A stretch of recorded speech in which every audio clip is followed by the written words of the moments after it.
There are so many ways we could be selling our stuff, but that doesn't mean we should or we have to. Today's Soulful Selling Stories guest is sharing how possible it really is to share from a place of values, trust, and relationship building to bring in a flow of client referrals without even having a website. Welcome to the Soulful Sales Show, where we talk about believing in the value of your offers, getting them in front of your right people, and selling more of what you do in your unique way. Hi, and welcome to today's episode of the Soulful Sales Show. We have had so many incredible chats over the course of this Selling Stories series, and I'm really pleased to bring to you yet another way of doing things. I am chatting with Monica Herald, who has worn many hats online and off: conversion copywriter, tutor, artist, book editor, youth pastor, and witch. It might seem like they're all disparate roles, but actually their core is the same. They're about bringing together things that are hidden or locked away and adding them to a giant pot that can then feed the community at large, a la the Stone Soup story. Unsurprisingly, she has many projects, including Things I'm Loving on Substack, Sanctuary Saloon for play, and Stone Soup strategy sessions for business strategy. Monica has given herself permission to sell in a way that is totally aligned to her values, and that doesn't require her to do all the things, rooted mainly in connection, trust, and detaching from the sale, actually, in the name of what is truly right for the work, right for the client, and right for her vision for the work that she wants to be doing. So can you start by telling us a little bit about your business journey? I have been in the online space since 2009. I started writing back in like very early writing days when they would pay you to write in forums to like generate traffic. So sometimes I would have like 4 or 6 different personalities that I was writing as in the same forum, having conversations with myself. Wow. Um, and then I maybe got into like the online business space that I think we're both familiar with around 2011 or so. Um, and I did some work doing healing stuff. I'm trained as a Reiki master and as a shaman. Well, we don't really say shaman anymore, but I did a 3-year apprenticeship. Um, and then I've done copywriting and tutoring and a saloon, which is like my favorite thing right now, about play, for people to kind of gather and do play. And I run business strategy, one-to-one, kind of like 6-month things that are VIP days with follow-ups built in, scaffolded, so that people get their chance to work on things on their own, kind of in like mini steps. So it's like 1 month, then 2 months alone, then 3 months alone to kind of get there. And I write still and edit. Multi-passionate. Yes. Yeah, yeah. Okay, so we're going to talk about today about a really simple way that you have been bringing clients into your orbit and really, I mean, in the conversation we were just having beforehand, the word that comes to my mind is just really staying detached from the sale in the name of what is best for the work, what is best for the client, and what is best for you. So can Yeah. you tell us more? Yeah.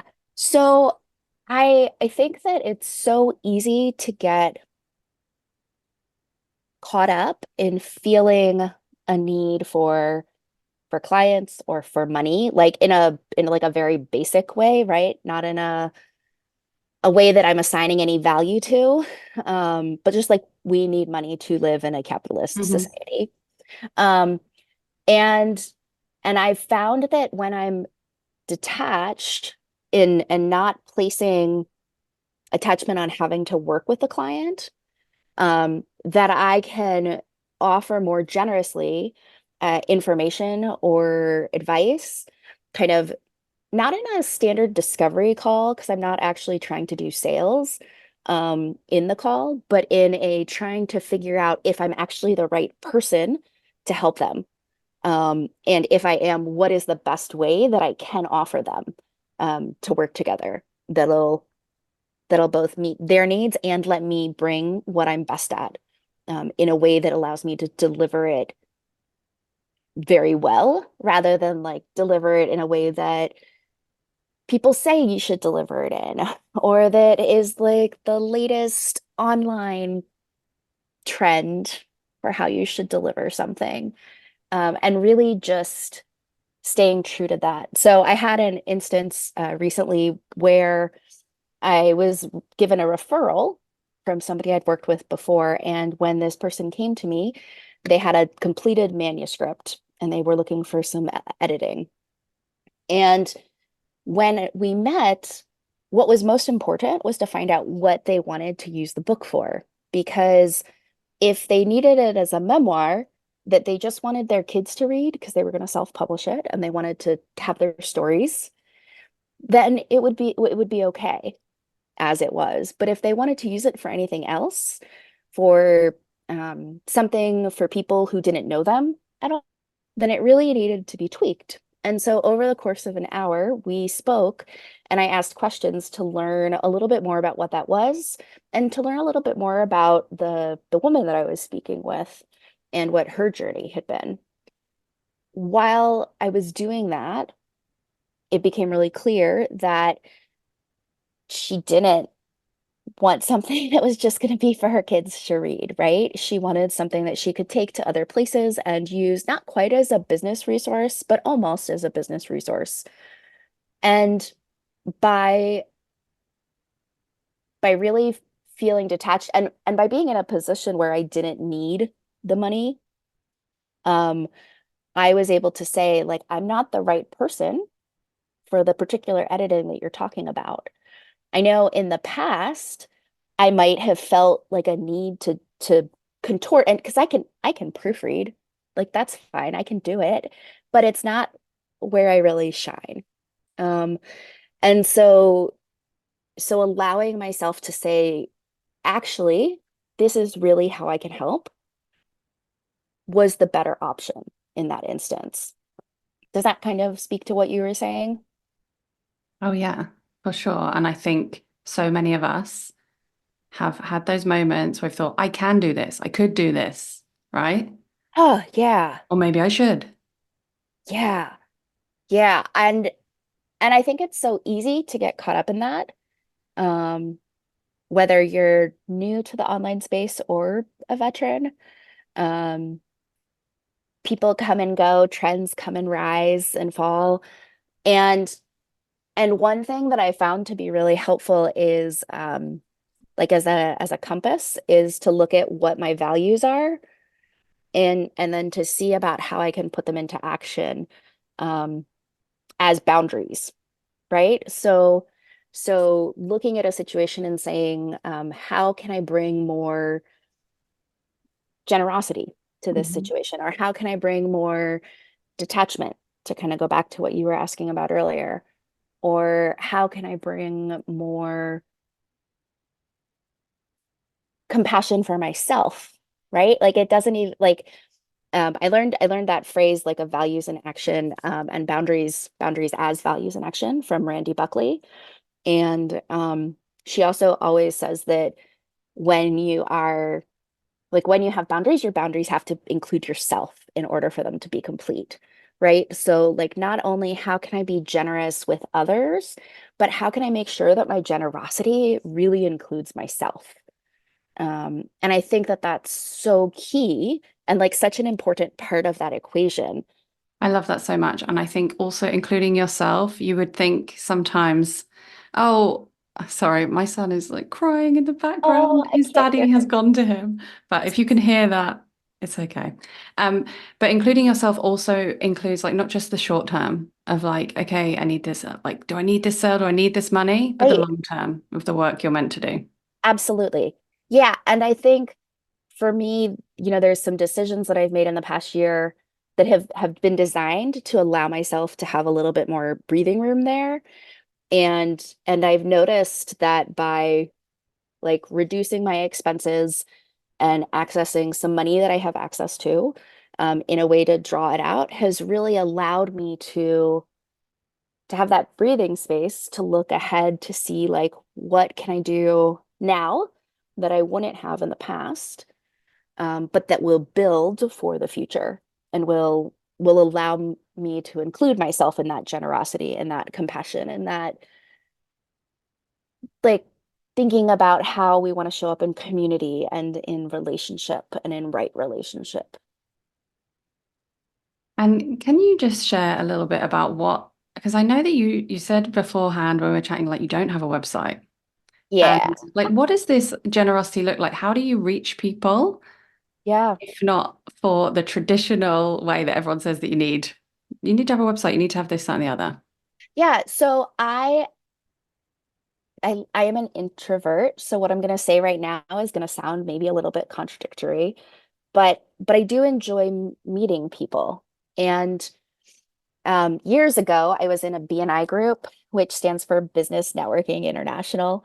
And if you want to know about it, or if anybody wants to go look it up, I'm not going to explain it, but it's a networking thing. Um, and and one of the things that I learned there, and I don't know that I learned it, but like that I heard it kind of within a framework, um, in a solidified sort of way, rather than kind of just being like a general concept, was this idea of just bringing referrals for people on a regular basis, and later that relationship having like bearing fruit. I hate that phrase. Ugh. But like that it comes full circle. And really trusting that and trusting in the network of relationships. So when I work with people, I try to, whether I'm working as a customer or as a provider or a practitioner or in whatever way, um, really keeping in mind what are the ways that I can connect this person to something else that they need or to a resource that they need. Um, I met a client recently at a like a potential client because we're still talking at a conference I was at for a weekend, and we were sitting in a hotel room talking. There were like four of us in the space, and I had only just met this woman. Uh, and we'd kind of moved on from the conversation we've been having, and they were like, "Well, what do you do?" Right? So I answered a little bit, and I wasn't selling myself. I wasn't like, "Oh, let me do this and let me tell you how I do this and blah blah blah." I kind of talked about, "Oh, well, I had this experience recently with a client, and here's what we did to adjust the story that she had, and like we changed it so this happened and this happened and this happened, and we just restructured it like it wasn't there." Um, and they said, "Oh, I want to watch that movie," right? Like they were very excited about the story and wanted to know. And so I think through that connection that we had had prior to that conversation in that moment, because we'd been talking for like 3 hours at that point. So it wasn't like I dove in and I said, like, this is what I do, right? Um, that then later the woman came back and she was like, "Well, I've written a book. I've been asked to submit it to a publisher, but something's not working with it. Uh, can we, is that something you can help with?" Right? So like she came to me. And I find that by talking to people, um, my referrals come already vetted, right? And by like delivering well, which is made possible by doing something in the way that is like helps me best deliver good results, Yeah. um, then people are referred to me. The same thing has happened with my business strategy clients that I work with. I've been doing business strategy in different forms since 2012, when I helped people decide whether or not to set up Patreons and how to set them up in a way that was sustainable and um, not creating extra work for themselves, because that's not great when you're looking at something that you're supposed to like deliver monthly. Um, and and so people come and they're already a good fit generally, because if they're gonna come from a referral, chances are likely that they're a good match. Not always, but they're better than if I were just like running Facebook ads. Mhm. Um, and and there's some implicit trust because they've worked with, or like they know the person who's referring them to me. And I'm usually pretty generous in offering feedback or like, here's how I think you could approach this. Um, and then saying, here's how I can help you approach this, but other people can also help you approach it. Like, go check them out. And because I think what's most important to me, whether like in any way that I'm working with people, is that it actually be helpful for them. Um, and and it's great when it's helpful for both of us because that allows me to be sustainable in what I'm doing as well, right? And it allows me to continue to show up, um, and and do my best, whatever that looks like on a given day, because it changes, Yeah. right? Goes right back to those values you were talking about earlier. Yeah. Yeah, that I didn't want to say it, but yes, that is what I was thinking too. As you said that.